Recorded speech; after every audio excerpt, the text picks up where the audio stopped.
Hello, welcome to an interview with Shiloh. Yes. You ready, Shiloh? I guess. Tell us everything. Well, let's start with the pointed questions, and then you can kind of expand on those as you so see fit. So, first things first, Shiloh was a name that you were given after you got to Atlanta. It was initially Cynthia Weimar. Yes. Yep. Where exactly is Cynthia from? Cynthia is from the southern part of Chicago originally. That's where I spent my mortal days when I wasn't out and about traveling, at least. Yes. You say out and about traveling, which is a fun idea because, we forget that Kindred were mortal at one point, and they could walk in the daylight and had normal lives. And certain things we haven't went over yet in game. So I'm not going to touch on those a whole lot. But Shiloh, because I'm going to go back to Shiloh because that's what everybody knows, was very much a child of the late 80s, early 90s, correct? Yes. That's when she was in college and really just kind of finding herself at that point. What? So wait, real fast here. She was born in the 80s or 90s? She wasn't born then. So she's not a child of them necessarily. That's when she was an adult. That's correct. She was actually born in the late 60s. But she really kind of hit her stride in the late 80s, early 90s, and of course she was turned in the summer of 94. Because when I hear child of the 90s, I mentally think growing up in the 90s. Yeah, no, that's just kind of when Shiloh hit her, like I said, hit her groove.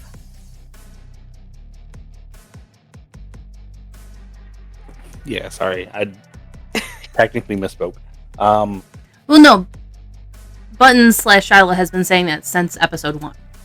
So it has super confused me the entire time. Yeah. Yeah, that's fair.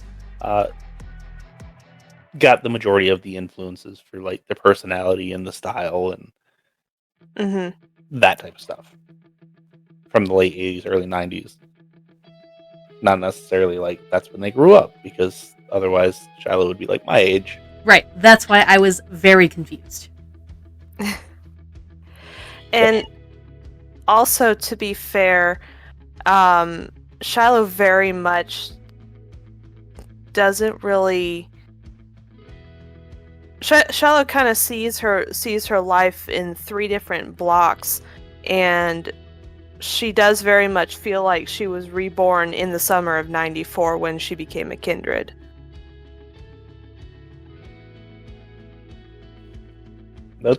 So she kind of refers to herself that way in her own mind, and just ends up saying it out loud. I mean, that's fair. I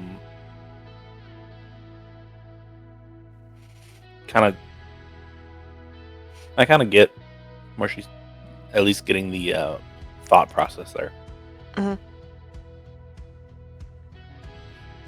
My biggest question is, and I've got a theory.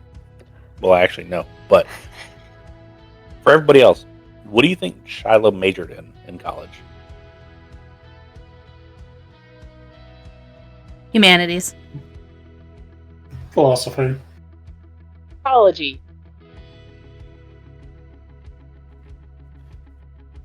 It was photography, right? No, that was Danny. Oh. My Nos. So what did Shiloh? Shiloh, and this is kind of why I laughed when Tori was talking about her doctoring stuff. Shiloh actually was going to school to become a nurse.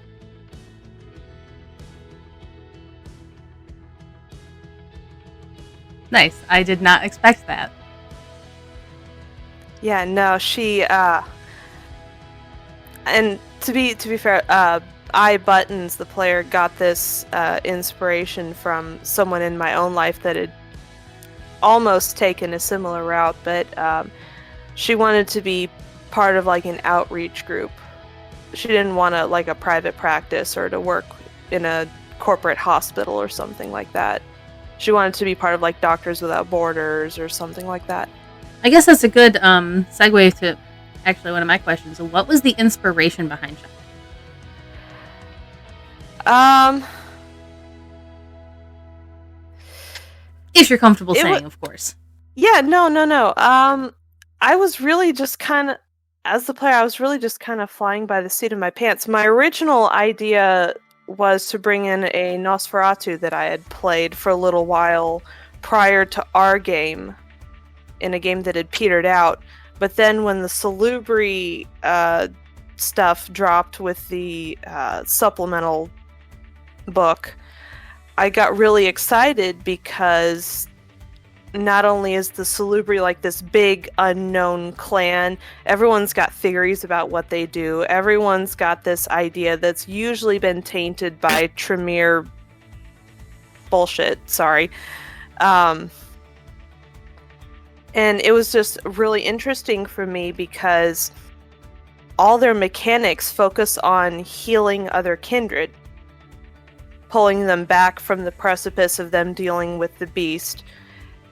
And I thought that was a very interesting juxtaposition, helping other people pull back from that precipice. Meanwhile, my character is going to be actively dealing with that on their own terms. And that's actually kind of mirrored a lot of my personal growth and development as a professional. I'm in the mental health field. And I kind of went into the mental health field with this I'm going to help everybody mentality. Meanwhile, I had my own shit that I had to deal with. So it's a parallel, but it's an extreme parallel, if that kind of makes sense. As it should be for World of Darkness. Oh, absolutely. Don't... Word of caution, do not throw a full-blown self-insert into the World of Darkness. Absolutely terrible idea. It would probably do better to throw the exact opposite of yourself into that. Just saying. Mm-hmm. So, with that inspiration, with the idea that you were going for, obviously, we as players kind of know what specific mechanics those are, being the Obaya and the other really weird named one, I think. It starts like with a V. Valorant or Valorant or something like that. Yep. Valorant, yeah. Yeah. And just for a little bit of clarification, one of those helps calm you psychologically, and the other one physically helps heal. That's kind of what you were going for as far as that whole mechanic. Mm-hmm. So you said embraced in the summer of 1994. Kind of walk us through the events that led up to that, because I'm sure it wasn't just a Steven style. Oh crap! No. I got a childer now. Yeah, it was very. The events of Shiloh turning or being embraced, I guess would be the politically correct word, were a little bit nebulous for me for a while, but as things kind of coalesced and I got a better sense of who she was, I was able to backtrack. And she was turned in the summer of 94. because between semesters at college, she volunteered with this fictional outreach group that specialized in getting medical access to rural communities that was struggling with the AIDS epidemic. And so she would spend her summers traveling around the Midwest with her partner. And at some point, she ended up contracting AIDS and was in the process of dying. And at one point, she became so disheartened she thought of ending it all. But before she could, her sire, Darian, had came out and revealed to her that he'd been watching her progress for several years at that point, and believed that she had more to offer, and extended the choice to become a kindred and continue her work with him, leaving her mortal life behind, or continuing with her plan to end everything at that point. And, of course, being young and blinded by the idea of possibly doing some great work for years and years to come, she took the offer. So, it wasn't necessarily like an overnight thing, obviously. No. Which, I mean, I've obviously seen the backstory, so I know the majority of this. The, like, small itty-bitty details, maybe not so much, but the overarching, I know. Which would kind of lend itself as to why Shiloh wants to open a clinic in the sprawl. Specifically dealing with, like, getting people that live there clean needles if they need it. Try to clean up some of, not necessarily saying, like, make people stop using whatever they're using to kind of cope with their lives. And Make deal it with safe. whatever addictions. Mm-hmm. Yes, make it safer. Because you're not going to change an entire community overnight, no matter what you Absolutely. do. But that would also kind of lend itself as to why Shiloh wants to help Tori do that for the community. Which will cover Tori's, to a certain degree at least, in a couple weeks. Yeah, everyone's got to wait for Probably Tori's better. stuff. So, being a Salubri, we've kind of covered that Tremere have been after Shiloh for a while now.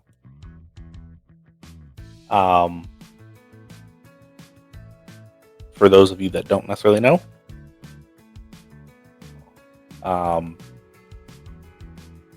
Salubri are very sought after because they have special blood, apparently. Allegedly. How special it is, I don't know. It's technically addictive, or yeah. Specifically to Tremere, because Tremere, the antediluvian for Tremere, diablerized Salat, which is the antediluvian for Salubri, and it's a big thing. Which then there was a whole other, it's just a big mess. Read the Book of Nod. Do it. Yeah. Yes. But going into that, Tremere, specifically in Portland, correct? Mm-hmm. Is where Shiloh was, and where you assume Darian is. Because they did say that he was still alive. Whether or not we believe that is yet to come. Whether or not that's confirmed as true or false is yet to come. But at some point she went from Chicago, which is a highly cameraless city, to Portland, which is, again, a highly cameraless city. and being kind of kept as a pet, unfortunately. Which eventually led to Shiloh and Darian working out a plan for escape. Shiloh ended up making her way down to Atlanta. And becoming the Shiloh that we know today.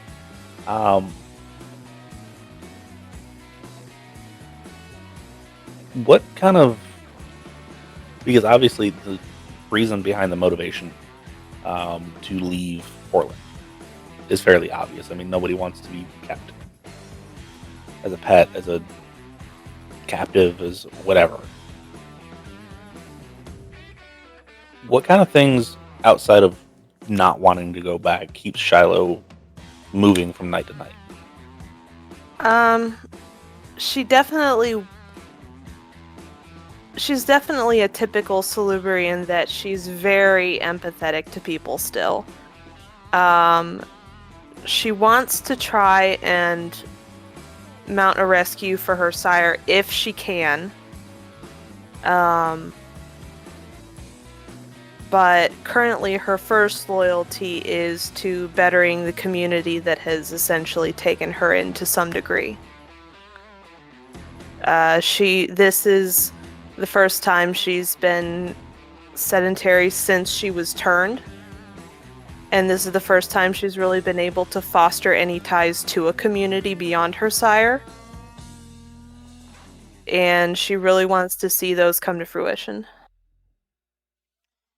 Here's a fast question for you. Was she bound to any of the Tremere? Or not Tremere, but like anyone in Portland? No, part of the reason she's so dangerous to the Portland Kimmery is because she's unbondable.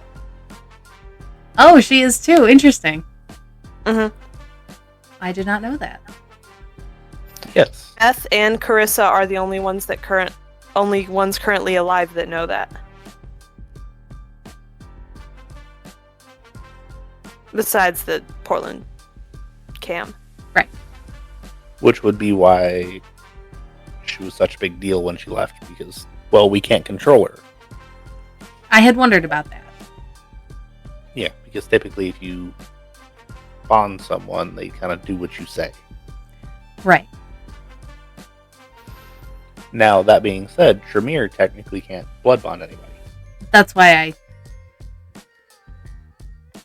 changed what I meant. Mm-hmm. Not the Tremere themselves, but like a Ventru or a Toreador or someone in the city.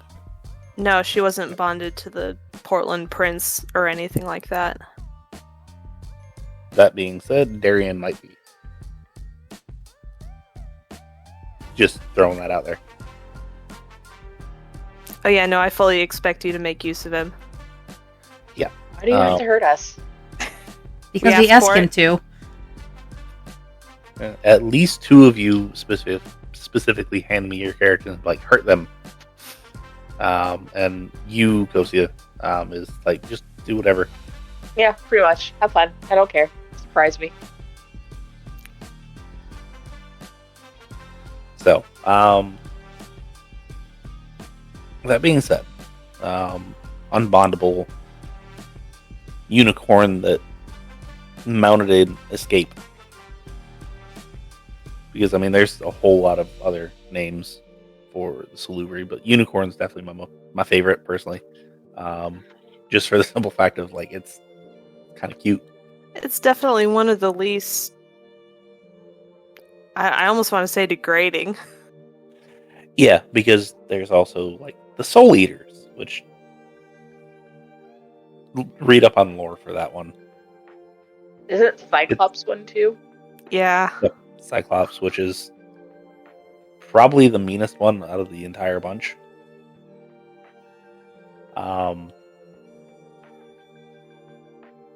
But Salubri being exceedingly rare makes sense for unicorn. And me being one to not really push the whole, like, I'm trying to be a jerk. That's what I'm going to use. I might... Yeah, anyway. Getting back on topic. I actually have a question more for you than Buttons. We haven't... Shiloh has used disciplines and all of that stuff. If I'm remembering correctly, in the book, typically their eye bleeds when they use disciplines. Yes. And then when they frenzy. We haven't really seen much of that. Is that something you are doing or something you have done away with? It's something that I've kind of hand-waved over a lot of the things. The couple times where it was an active, like, need rouse check for, because Shiloh hasn't used a whole lot of those. Because, like, unseen passage is, like, the main one. Right. I feel like Shiloh would be conscious of that and, like, let me staunch this before I do anything. Or, like, do something that, okay, I might have this problem. Let me work on covering that up. Hey, Shiloh, is that why you always wear a hat in case it bleeds? It, like, soaks up into the hat? No, it's just so she's not a walking masquerade violation. I mean, that too. Does Shiloh wear bandages over it? Yes, actually. Yep. And we've actually, I did ask if that was something that, and typically it is. Mm-hmm. You Will probably cause won't pat and some bandages. Yeah, and I'm being nice again. Just a little bit of blood. The more hungry Shiloh gets, the more it'll bleed. Shiloh got like 3. Yeah, and I'm sure once she frenzies, we'll see that. Oh yeah, no, it's gonna be great. Because just because it hasn't happened yet doesn't mean it's not going to happen. The dice have been merciful, but her day's coming. I know it is. Oh, I'm getting all of them. Don't worry, it's fine. I'm getting enough for the whole coterie. Yeah. It was just a rules question. Or you want to eat her.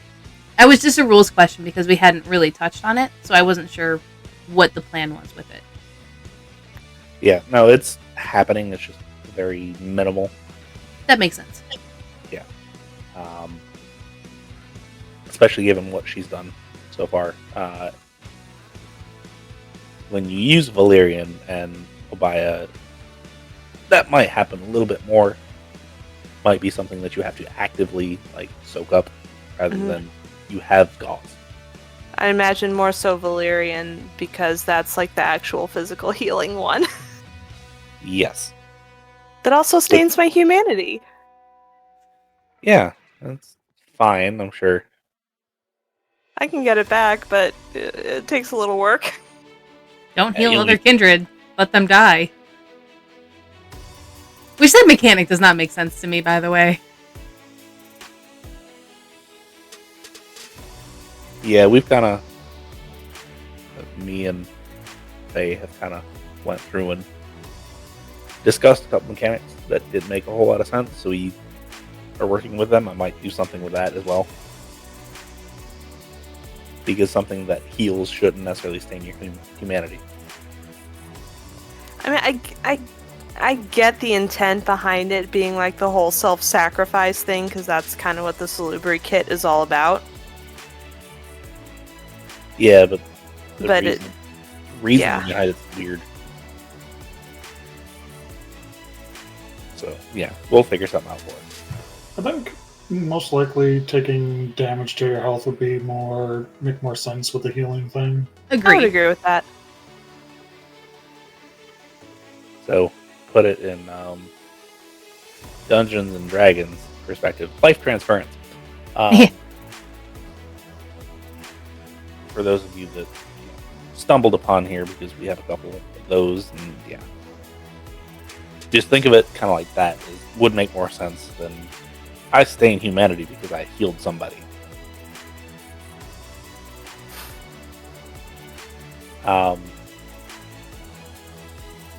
So, one over that. So, most recently, you have had a meeting with somebody that was selling you out. Walk us through like the thought process during that meeting. Oh God. With Dennis and Gregor, and Terry and Bill and Teddy. Mm-hmm. So, as Buttons the player, I knew this was this was going to get really bad for Shiloh, and I really kind of wanted to get in the headspace, because she's been a pretty humane kindred so far, but I really kind of wanted to get into that space where we could see that more primal, obsessive side of her, the absolute drive and borderline recklessness to get what she thinks she needs for someone else, taking liberties with her security and all of that. I mean, she wasn't stupid about it by any means, but she was definitely a lot less cautious than I, the player, would be in a similar situation. Yeah. Seeing as it was a matter of personal safety. Something that she had worked years for at this point. To be undone by somebody that was supposed to be a friend, basically. Mm-hmm. To probably the worst of them. We've kind of, during that particular session, the Tremere made reference to knowing Tori and other people. That particular Tremere might have been prior Sabbat. That Tori personally knows, which at this point you probably already know that. So once Shiloh figured that part out, what was the thought process on that?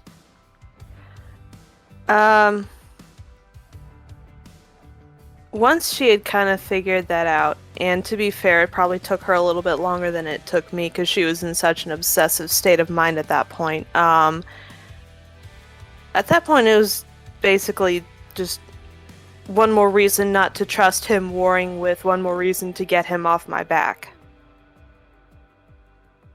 Okay, so the fact that, like, was Sabbat didn't necessarily, like, worry her as much as just kind of appeasing and getting out of there, or was it like, I need to get out of here under any circumstance, or what was it? Shiloh has a very skewed view of the Sabbat, because her core belief is upholding the dignity of the individual. So when she spent time in Portland hearing about all these stories, all these wild stories about the Sabbat, she thought they can't be true, they can't be true, they can't be as bad as they're saying it is. It's the Camarilla, they'll paint anyone like that. And then meeting Tori and Samal, and her brief encounter with her Tremere friend, it was like, oh, well, these Sabbat that I know aren't too bad. I was correct in assuming that the Camarilla are just hyping them up. This is her first encounter with like a real devious, like, actual Sabbat, acting Sabbat, ex-Sabbat technically. And so it didn't really sink in for her until she got out of that situation. Okay. So obviously I can't give you too much background on that particular person and the whole situation going on there. Not yet, at least. We will cover that eventually, but for now, for a camera operative and somebody that works with the Chantry, apparently in Chicago, he's probably the most ruthless person that you've met so far. I wouldn't even argue the fact that he's worse than Cyril, and Cyril's pretty damn bad.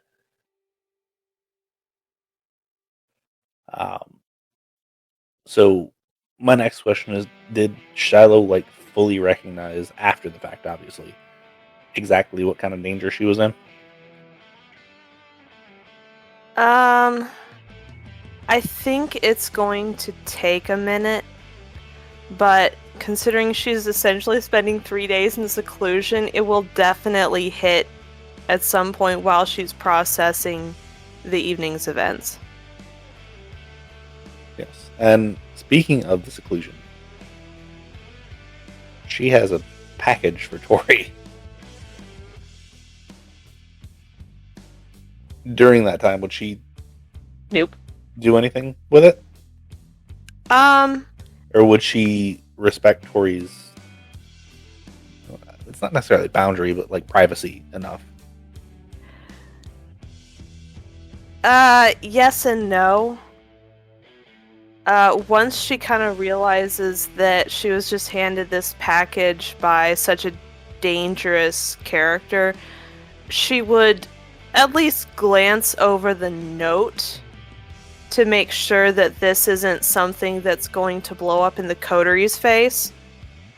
Because right now the coteries' preservation is a little bit higher than individual preservation for her. So she'd go through the note, like I said, skimming it just to make sure that he's not secretly trying to recruit Tori back into the Sabbat or anything that might endanger the current situation further. She wouldn't mess with any components in the bag. And if it was clear that it was just like a personal note of some sort for whatever reason, which I doubt, but you never know. If it was just like personal reminiscing, she wouldn't dig too deeply or pry or anything, but... Okay. Yeah. That was more so for me, figuring out how much I need to like give Shiloh. Mm-hmm. But yeah, no, that entire situation, it should be fun. And then we kind of covered what Samal got for Shiloh. Is that the type of like reading material that you would like, or what specific reading material would you like? Since we're already kind of like at that point. If I remember right, he only gave her the Hunger Games, not the Wheel of Time. By the way. No, he gave both. Oh, okay. I thought you only said the Hunger Games. I thought he kept the Wheel of Time for himself. No. That's a really good question. I genuinely do not know what Shiloh would read for fun. I mean, in-game the excuses. She hasn't had a night to herself in, 30 years at this point?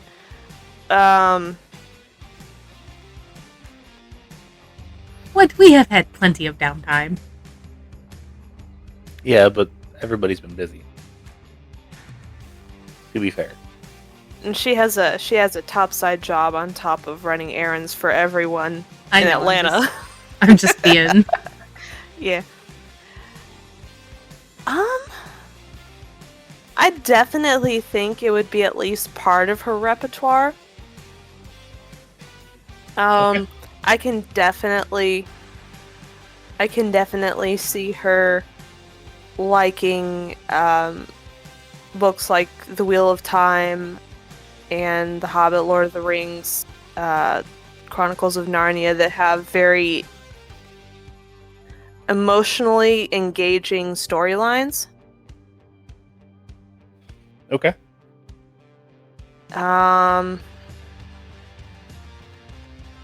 You know all of the rest of you are getting asked the same question too, right? Oh, for sure. Yeah, I already got my answer. I definitely think Shiloh would be one of those people that absolutely can and would read those really cheap, cheesy dime-back romance novels you get at gas stations and stuff, but she would never admit it to anyone. Yeah. Part of me can see that too, to be honest with you. I have a question kind of going back to the Camarilla facility. What were Shiloh's thoughts on Bill and Teddy, but more specifically Terry? Seeing and realizing, potentially, like, even later on, coming to terms with what happened. there, but also how Terry was treated. So Shiloh was so deep in her primal salubri instincts that at that point she didn't really care too much about Terry being former Second Inquisition. She was first and foremost an unknown that could possibly be swayed into assisting her if she needed to escape, which is why she asked the question, if you could leave, would you? She was trying to gauge exactly how loyal or how deep in Terry was to the Tremere sitting in front of her and whether or not she could be persuaded. But the way Terry acted and the way Terry responded that whole time, Shiloh felt like she was in too deep and couldn't be counted on to reliably help in a situation if things escalated. So, to pull back a little bit of the veil on that, like I said, Tremere can't blood bond anybody. They can make ghouls, they can bring people along with them, they can do all this other fun stuff, but the compulsion isn't necessarily there. So either Terry was reliant upon the Vitae to survive day to day, or there has been such psychological trauma that might be a lost cause. For future reference, I'll let Shiloh come up with that particular idea, because Shiloh is the only one that knows of Terry right now. And by the way, props to Faye for playing Terry. You had me, the player, fully hooked and like, I don't know if I can trust this or not. Yes. Like, you had me fully convinced. Terry was fun. Yeah, I was like, this is a real basic, run with it. And Faye was like, okay. And just started going. I was like, that works. He was run, Forrest, run. And it's really interesting because I can see what Dengle was doing, because the way Terry was played was like the absolute archetypal hook for a salubri. Someone who very clearly needs help, but is not in a position to accept it or doesn't want it. I mean, kinda. There might have been a reason why I gave Faye that particular idea. Because I was like, Shiloh's gonna want to take this one with it. Oh, yes. I understood that as I was attempting to come up with the personality of Terry, because Dengle was just really gave me some background information and really was just feel free. I talked a little bit with him about it, but not too much. So I was kind of thinking of ways to hook Shiloh. It definitely worked. She really, really wanted to help you, but by the time things were coming to a close, she didn't think she could risk it, even though she really, really wanted to. That's fair. That's 100% fair. Kind of follow-up question then. What are Shiloh's thoughts on a coterie? Individually.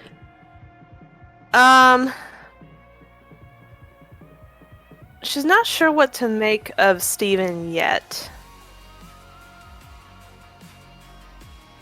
I don't think anyone knows what to make of Steven yet. Which, to be fair, is not the worst place to be. I mean, Shiloh's had such deeply ingrained, like, terrible experiences with other kindred that it's taken her a very long time to trust the coterie as a whole.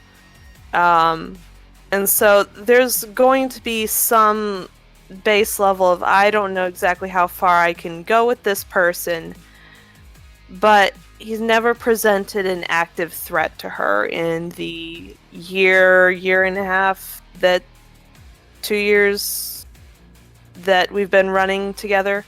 I think from the start of session 0 to now, it's been roughly a year and a half. And that's from start of session 0, which we didn't in game as Kindred interact with each other much for almost a year there. Mm-hmm. But so Steven hasn't presented himself as a threat, but is also not the most emotionally connected, which is kind of how Shiloh navigates her world, even as a Kindred. So he's kind of tendency for stabbing kind of scares her. Yeah. That's kind of... There is definitely some level of nervousness, which is why she was so willing to use Obeah in front of Samal before getting to know him. Because if he was a friend of Tori's, she put it together pretty early on that if she did anything around him, then her cover would be blown. But Steven, at that point, when he was like death gripping that shotgun, she knew that he needed help or things would go very badly. And she didn't want things to get worse than they already were, so she was willing to take that risk for him. I mean, that's fair. Because out of everybody, because Shiloh hasn't shown, forehead, and when Tori has had issues with, bestial stuff, has taken measures to cover said issues up, as far as, like, features and such. Beth doesn't, outside of feeding, doesn't have a whole lot of masquerade issues, and Steven barely has any, really. His biggest issues are any delusions that he might have. So, like, Tori can handle herself. Beth's working on her stuff. So the fact that Shiloh's like, I'm not necessarily going to be like a mom, but like a cool aunt to Steven and help him through issues, kind of, I would say at least, kind of speaks to Shiloh's character. Mm-hmm. You could leave Steven to his own devices, leave Tori, leave Beth to their own devices. But the fact that you're willing to, like, go the extra, like, couple steps kind of speaks to a character. Yeah, she, and then the other thing is as this coterie is solidifying, she's realizing how much her own safety, her own personhood, all that fun stuff is tied to the well-being of the coterie, and the coterie can, and a chain's only as strong as its weakest link, and so she's trying to do what she can to take care of everybody. Which kind of segues into her thoughts on Beth, because Beth's been there since literally day one, and has seen all of the shit she's been through since arriving in Atlanta, and was the first one that she actually trusted besides Barney. I mean, she told Carissa what she needed to because she didn't really have many options, but Beth and Barney were the first two Kindred that actually displayed a certain amount of care and concern for her, that showed her that they can at least be trusted to some degree. Which is funny, because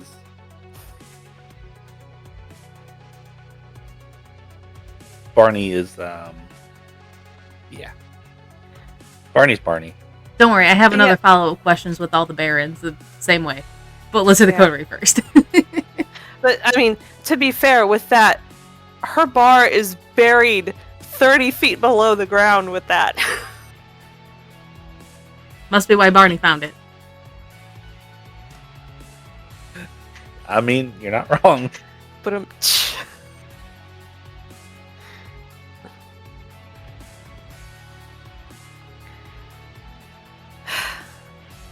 then Tori. Yeah. I'm sure, given Shiloh doesn't necessarily know Tori's feeding habit, Nope. Tori goes. which Nope. Tori definitely goes out of her way to hide that. Yeah. So, excluding that, what are thoughts on Tori? It's kind of a weird back and forth because on one hand, Shiloh is struggling with the whole ex-Sabat thing, and she's definitely seen what Tori's capable of, but that's never been turned on her, and in fact that's actually been used in her defense in several occasions. And so she's kind of on the fence about Tori, like deep down. But enough time has passed and they've gotten into enough shenanigans that she trusts Tori to have her back when the chips are down.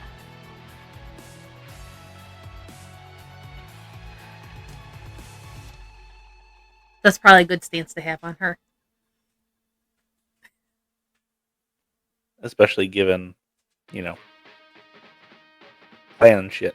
Right. And then to ask the question that Faye wants to ask, the rest of the Barons. I feel like we have a pretty good idea of what she feels about Carissa specifically. And the important See, NPCs. You don't have to go Yeah. super deep into them, but I would love to know Shiloh's and everyone else. You're all getting this question. Their thoughts on the important NPCs that we've run into so far. yeah.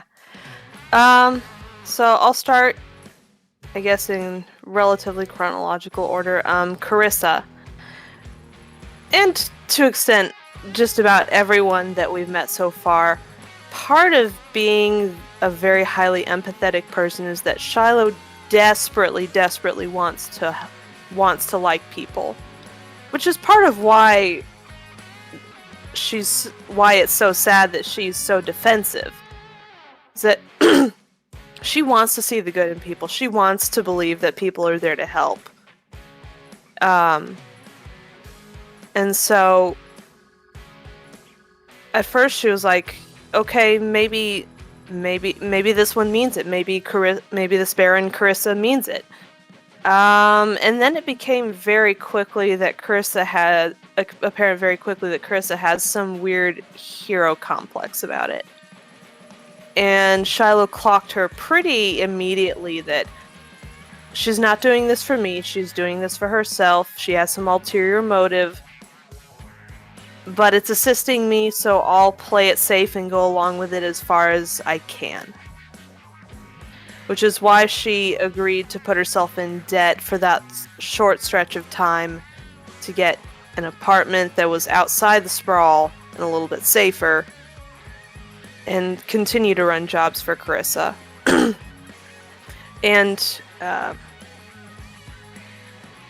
same thing applies to Carissa's whole team, including Ferret Face. She wanted to like him. He took the time to teach her how to use firearms. Side note, there was, and I talked to Faye a little bit about this behind the scenes, and I might have mentioned it to Dengle. There was a point in time where I was wondering if I could justify Shiloh wanting to ghoul him and kind of play it off as a walk a mile in my shoes and see how you like it kind of a thing. But then that, he was taken care of by other means. Yeah, which we will see the shockwaves that happen because of that.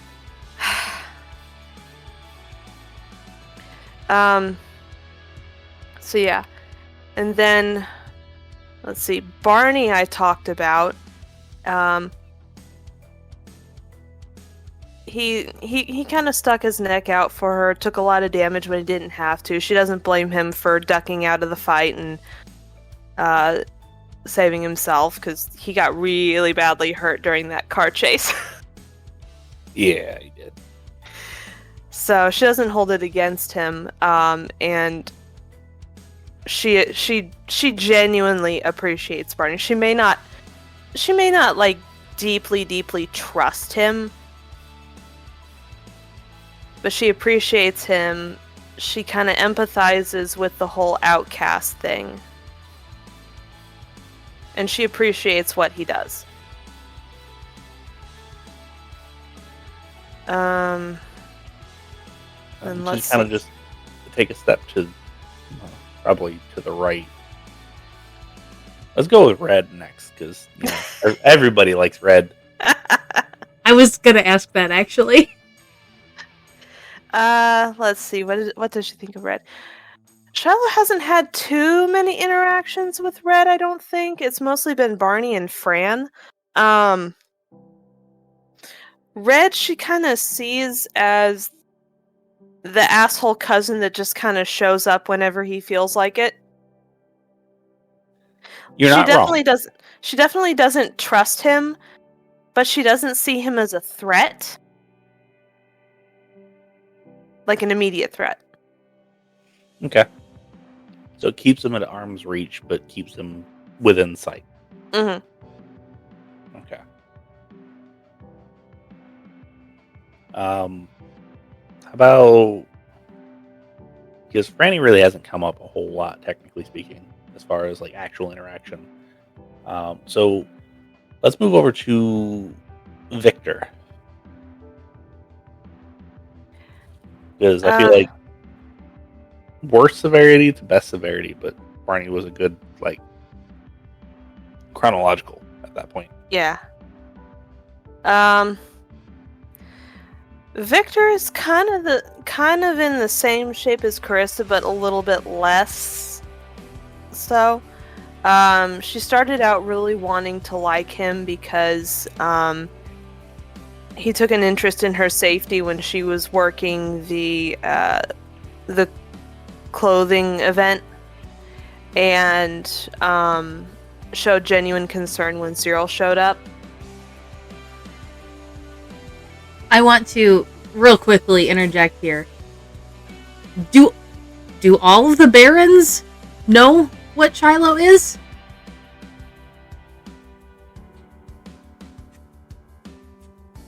So obviously Dante does, Carissa does. Victor and Carissa were very close, so Victor knows. Johnny doesn't necessarily know outright, but can guess because of the symbol he saw. Yes. But so Victor was told. I had wondered with the Christmas hat. Yeah, no. Okay, sorry to interject there. Continue with Victor. Yeah, let's face it. Chris is a gossip. Yeah. But so she started out really wanting to like Victor and genuinely liked him for a little bit, but then the whole Christmas episode issue kind of tarnished her view of him pretty good. She likes his brother. She likes Kamari. Okay. And at a later date, I have plans on doing a NPC deep dive mini campaign to like tie it over when I'm fixing things at my end. When it gets to like a major point. Victor is going to be the first one that we delve into. Because basically I'm going to be going youngest to oldest Baron. And or NPC, major NPC. So it'll be fun. But so you said you like Kamari. Does that have anything to do with the fact that Kamari is basically a punching bag? Yeah, she kind of clocked him as Victor's fall guy pretty quickly, and can empathize with that. I think it also helps that he's still human, and he seems to be more level-headed than his brother. I mean, that's fair. I feel like there's a certain kinship that Shiloh has with Kamari. Mm-hmm. having not necessarily been put in a similar situation, but a relatively parallel thought process of the situation. A tool for an end, unfortunately. And then we're going to move over to Johnny. Because, Yeah. Johnny's gotten kind of interesting. She really, really liked Johnny up until the Barons meeting. And you realize Johnny doesn't have a whole lot of spine? Yeah. He, with her background as an activist, Shiloh really appreciates when people take a solid stance on something, even if it's an opposed stance. Which, sidetracking just a little bit, is what frustrated her the most about the Tremere that she came to face with. Him saying, "Oh, I was just chasing you down because it was something to do." That pissed her off. That pissed her off a lot. If he had a solid reason to do it, she could have at least respected that. But he didn't. But anyway, going back to Johnny, yeah, she got really mad at the Baron meeting when he just kind of went, eh. And as a player, I kind of get it in the context of the game because Malkavians kind of have to be careful with the political scene. Same with Nos, because they got stereotypes kind of set against them and all that stuff. They kind of have to be mindful of the positions they take. And I, the player, get it, but Shiloh's still a Kindred. She has a stance, she'll stay firm on that stance, and if you're too wishy-washy, then, well, you're no good. Okay. And we haven't really dealt with his ghouls, because he's got a couple of them. And I don't think that you'll ever really see them, heavily implemented, but the fact that he has at least 2 that you know of might come to be a certain benefit at some point. And then leaving one final Baron that we haven't covered, and that is our illustrious Gangrel of Downtown.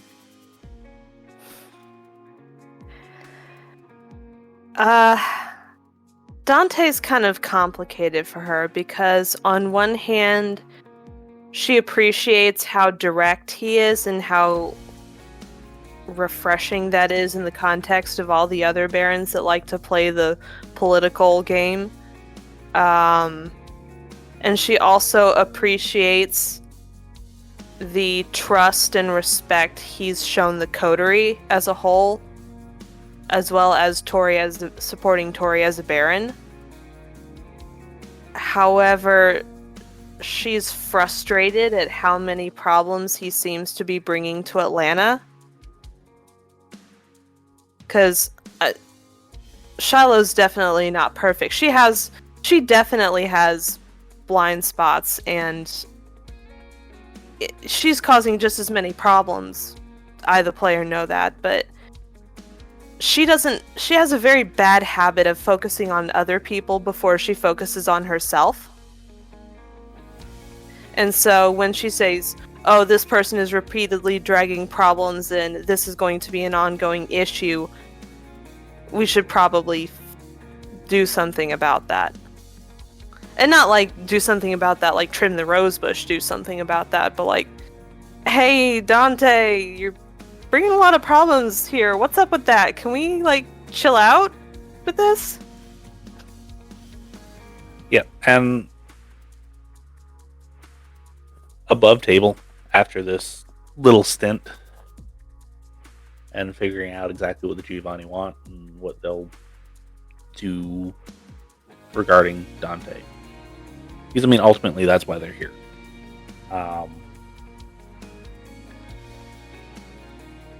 His issues will probably, for the most part, go away, given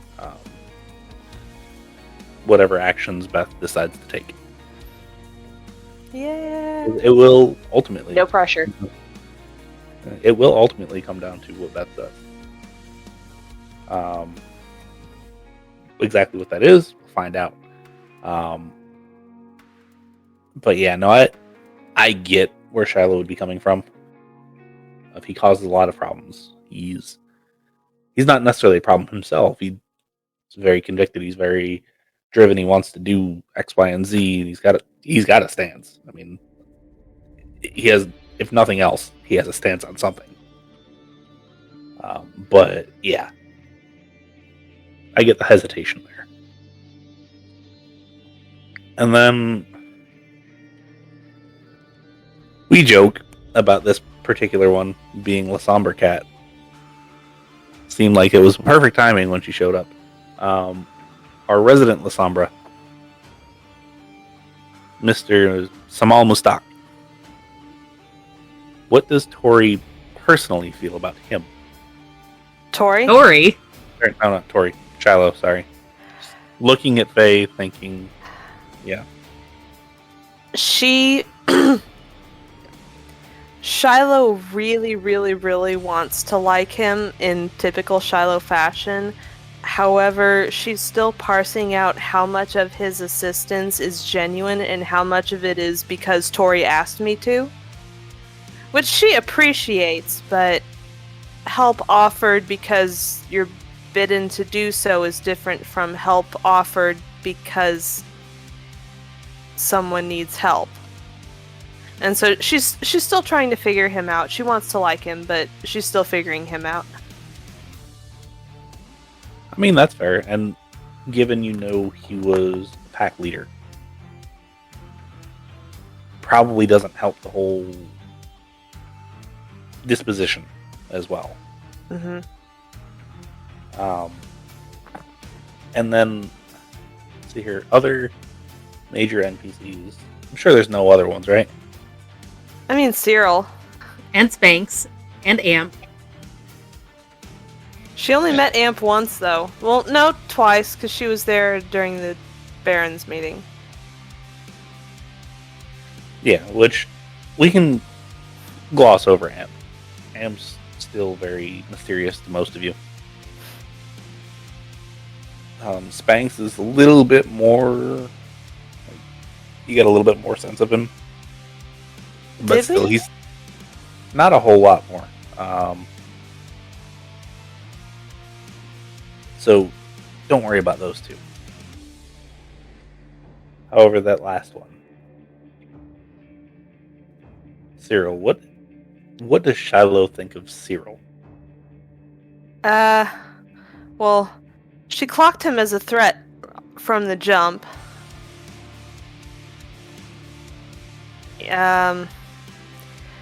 I feel like being threatened in a warehouse would do that.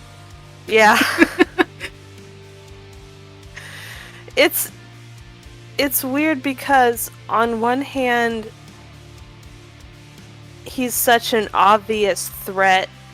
She feels she shouldn't like him, but again, going back to her whole thing about empathy, she empathizes with the I just want to be left alone angle.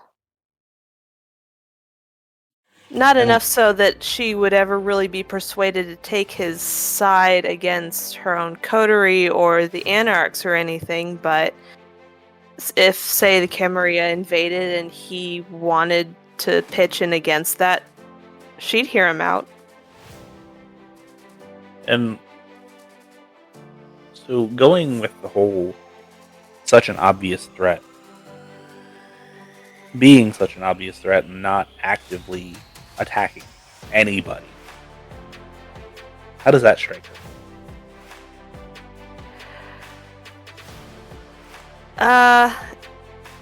It's another double-edged sword because it reinforces that little monologue in the back of her head that says, see, the Camarilla was lying about this, they blow everything way out of proportion, you can't trust the Camarilla because they said all these things about the Samitsi just like they said all these things about me, and he is not doing any of that. But there is that other voice in her that's still saying, just because he's not doing it to you doesn't mean he's not doing it to someone else. He's clearly hiding something, he's clearly hiding something, he's clearly hiding something. Just because he's not doing it now doesn't mean he won't ever. Okay. So my last question, and this is purely because I want to know what the character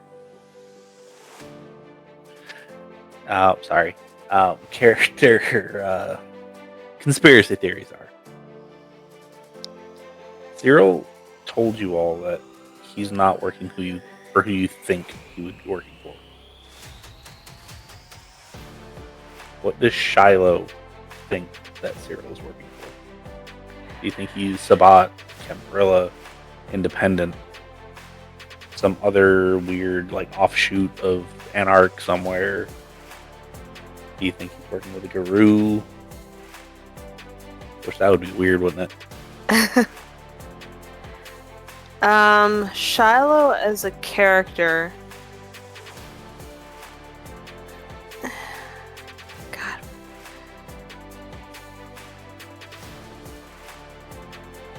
Yeah, Shiloh as a character is pretty... I'm trying to think. My first instinct is to say that Shiloh thinks that he's lying and that he's still Sabat. But not Sabat that wants to see the Sabat at large take over. Maybe like some weird independent thing that's going on. Believe... Isn't the anti-tribu or whatever it is that are like the special ones that are but aren't? The anti-tribu are the anti-clans. Basically, they go completely against what the clan is for. Most of them being Sabat. However, the anti-tribu, Zemiti and La Sombra don't exist technically in canon lore because they don't particularly fall into one group or the other. There is a word for it that's independent. It's AUR or something. Give me a second. It's fine. Not that big of a deal. But kind of like that idea is kind of what Shiloh's got. Mm-hmm. Is anti-Smiti. But we kind of have seen that he has the this is mine and I will keep it mentality. So he still has the Samitsi thought process, the dragon in him. Because yay, dragons and hordes and such. I want to know what his horde is so bad. Or you might find out. It'll be fun.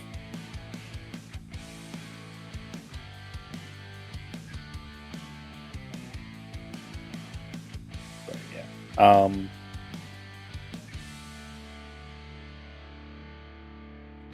I don't think I have a whole lot more that I would personally ask.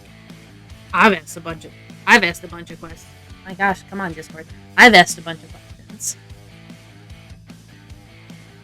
Cocia and Nen, do you have any questions as far as Shiloh is concerned, or have we covered a lot of yours?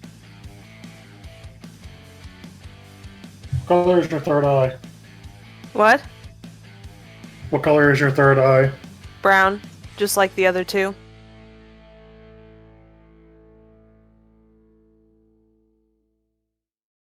No, I think I'm good. I can't think of any additional questions that you guys haven't already asked. At least at this point in time. Actually, I got one more that is kind of Beth related. Preferred mode of transport.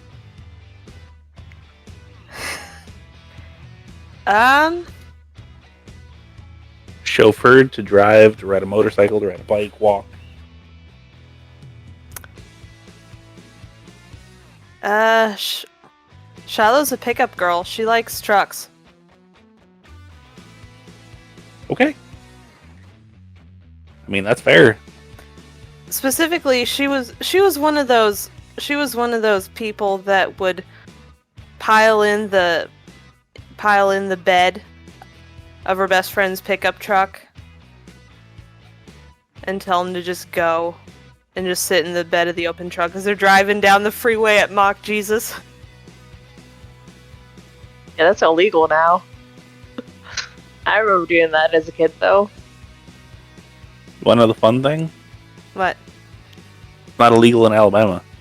You can even have a car seat in the back. The kid just has to be strapped in the car seat. Yeah, figure that one out. That makes sense. Oh, that's funny. It shouldn't. What child endangerment doesn't exist?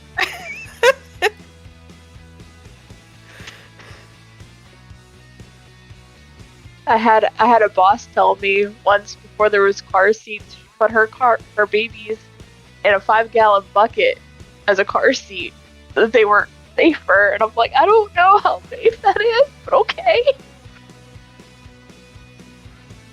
I mean, it could be worse, I guess.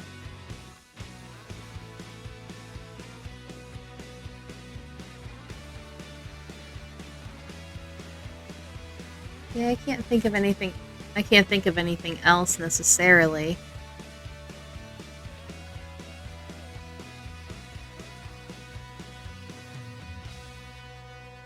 Anything you want to tell us that you haven't already? Are there any bombs out of character that you would like to drop?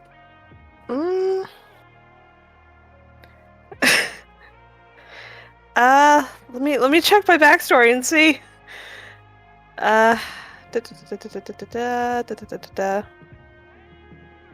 You did mention a partner. Is that something we will learn about later, or something you want to tell us now?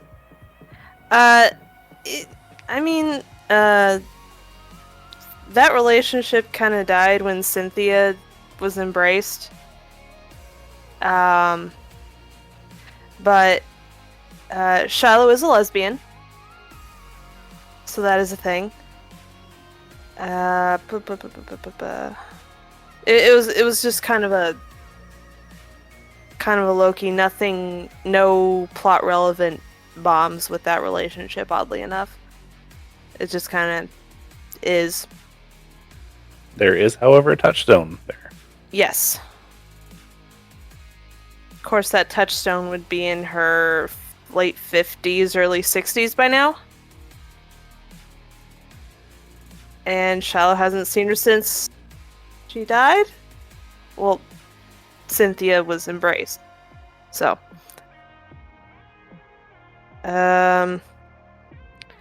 No, the name Shiloh was not taken in honor of the girlfriend. Shiloh was just a name that she liked. There's no special meaning behind her taking the name Shiloh when coming to Atlanta. It was just a nice name.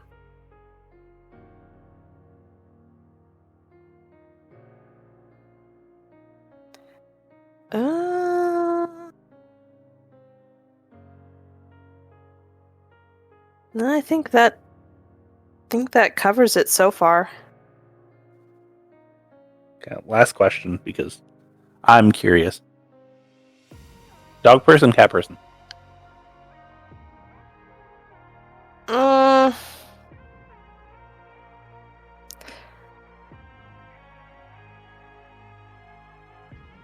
She's one of those people that she's more of a cat person, but she likes dogs well enough. Let's see if Tori gets you a puppy then. She's not like, that's like one of the few things that she doesn't really have a hard and fast stance on. She likes most animals. I do actually have a couple other questions if you're willing. Go for it. What's she gonna name the puppy?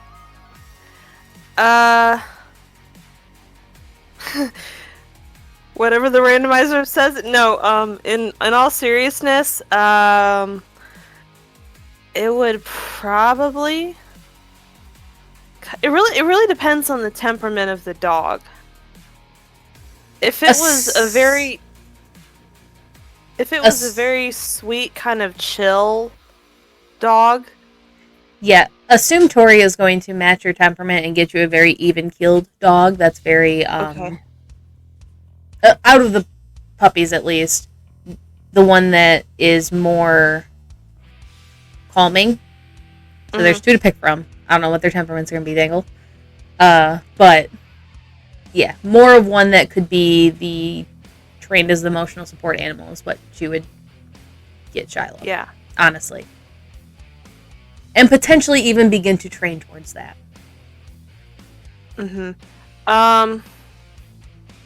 If it was a male, she'd if it was a male, I think she would.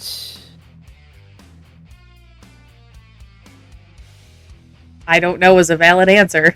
God, I'm trying to decide. Instinct says she would probably name it Apollo. Because he's tied to heal. He's a Greek god that's tied to healing. If it was female, she'd probably name it after her ex-girlfriend. Well, we can figure that out right now.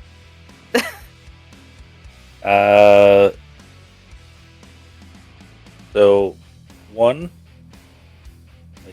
being success, B would be male, and 0 being technically fail would be female.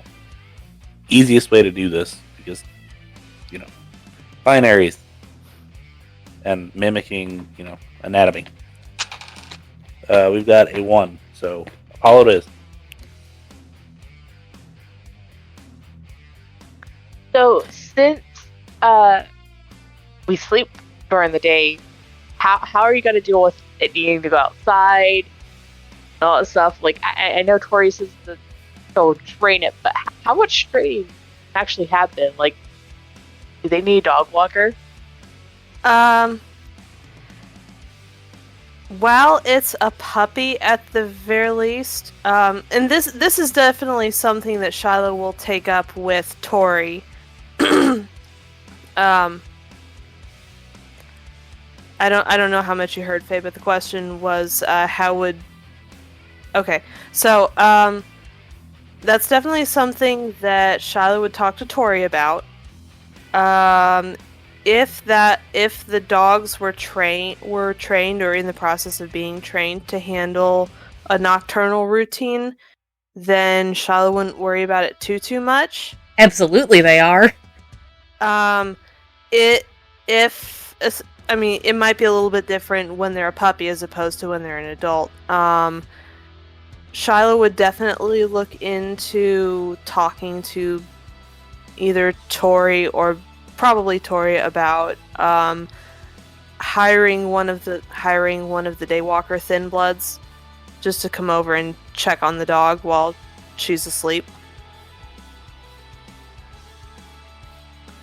Yeah, if you would trust one of them to do that. If not, Tori already has, I'm assuming, 1 or 2 coming to her haven. Potentially a Daywalker at this point because of the puppies. Yeah. So obviously, while it's a puppy, it's still going to be with Tori. Yeah. Tori will train it. She has been training dogs 20 plus years now. Or working in that with that. So she would be training them absolutely. There's another question I was going to ask in relation to the dogs, but I don't remember what it was now. But yeah, no, Tori absolutely would be training them. They're trained on a nocturnal schedule once they're old enough to actually start that training.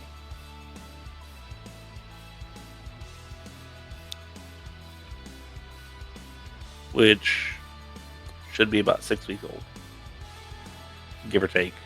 You can do real basic name stuff. So Tori would probably start collecting who wants what with what names very suddenly.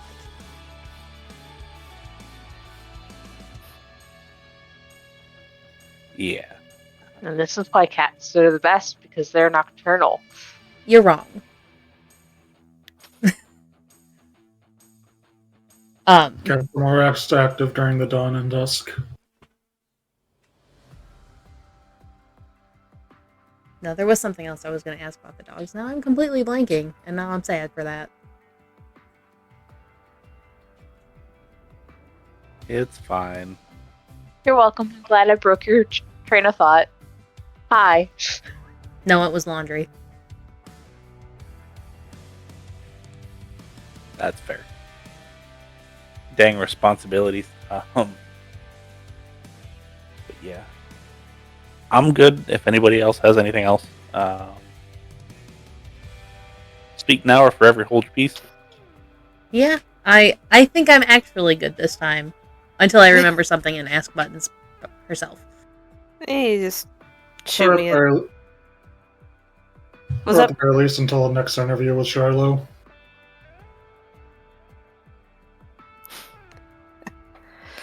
We'll see. We'll see if she'll last to another one. I will say that's the other thing about Shiloh that I probably haven't mentioned. Well, I'm sure I've mentioned it to you guys, the players, outside of group, but I built Shiloh knowing full well that she would be Diablerie bait and was not expecting her to make it to the end of the story. It'd be nice if she did, because I really like the way she's coming along. I really like the way she's kind of settled into the Chronicle. But I went into this knowing that being a Salubri and having all these effects, especially once I found out vaguely what Faye was going for, I knew this is either going to be really good or really bad. I mean, just make sure you're not around certain people when you start bleeding. That's all I can tell you. Yeah, don't bleed around a Coda, remember, you're good.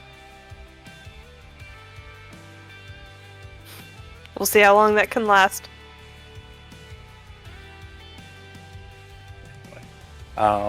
It is a little after midnight. Is there anything else that we want to talk about? Because, I mean, we're scheduled to go for another half hour. And I'm sure we could probably make up stuff. I mean, we can end it here. I feel like that's a good ending point. It is. All right. So have a good night, everyone. A little bit early, but have a good night. Thank you for sticking around. Thank you for watching. Hopefully everybody got a good insight into Shiloh, at least initially. And join us more in the next coming weeks, because we plan on doing a dive like this for each of our characters after their special episode. Absolutely. Yep. Cocia's gonna hate Can I hide it. yet? I want to hide now. No, don't. We love Beth. We want to know more about her. We want to know all about her. I don't know if Tori does. I think Tori's done with Beth and all of her shit. You'll just have to wait for Tori's episode then. Assuming Tori makes it through it. I'm assuming Tori's going to get a deep dive regardless. How deep the deep dive goes depends on if Tori's still going or not. Yeah. All right. She'll be fine. It's fine. Sure. Shiloh made it through. She's just going to go hang out with Cyril. It's fine. If Shiloh made it, Tori could make it. Sure. All right. Everybody have a good night. Catch us on Sundays. Or no, Saturdays. Sorry, not Sundays. Sundays we don't do anything. Saturdays, if you want to see more of these characters. Tuesdays, if you like Call of Cthulhu and horror-based stuff. Next couple weeks for that should be a lot of fun too. Just saying. Oh yes, come check us out. And then, of course, on Thursdays, we do these talks. Yep. And before we head off, a couple of announcements. We have Patreon you can, we would appreciate support there. You understand not everybody can actually do that, so because we're all broke too. Don't feel bad. And if you can't make people or get people to follow us on Twitch so we can all use Prime Gaming on it. Yes. Subscribe to YouTube, follow on Instagram, Twitter, TikTok, Twitch, all of the things. Just go. We have a link tree. Go to our website, totalpartykrit.com. Got everything on there. Just follow everything. and soon, at some point, merch. Yes. Don't know exactly how much initially. Or when, Well, but it's soon. Yes. And also join the Discord. We would like to talk to you. Yes. Ask us questions, we'll log them, so we have more to ask on nights like this when we do character dives. Yep. And if it's something that I can answer right then and there, I will 100% answer. We will have a Chronicle deep dive at some point too, in which we badger Dengle with all of the questions. And I will do my best CIA. I can neither confirm nor deny.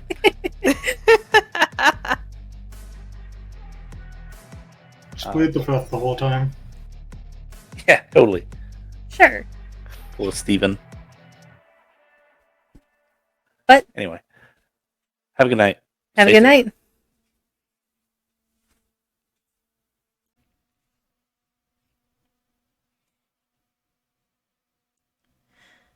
We appreciate you all for joining us in our Vampire Chronicle. With our after-game care concluded, us here at Total Party Krit thank you for all of your views, likes, and follows. If you have any questions for our resident vampires or storyteller, please drop them in a comment below or in any of our social media. Links to those and our Discord will be down below. The world is a crazy place, so stay safe, and we hope to see you again.